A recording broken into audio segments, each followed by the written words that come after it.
What's up, everyone? Welcome to the video. Today we're going to take a look at how to use the remote start feature on a GMC Sierra. I'm actually going to be demonstrating on a Chevy Silverado in this video, but it will be the same on the Sierra as well. So if we take a look at our fob, what we need to do is press the lock button, then we're going to hold down the remote start button for at least 4 seconds. And now once the vehicle started, it'll run for 15 minutes before automatically turning itself off.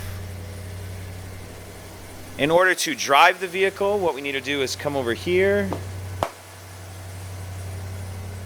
get in, and just as you normally would, we need to press the brake and the stop start button, and now we'll be able to drive as normal. If you have any questions, please let me know. If you could take a second to like and subscribe, it helps us out, and I'd appreciate it. Thank you.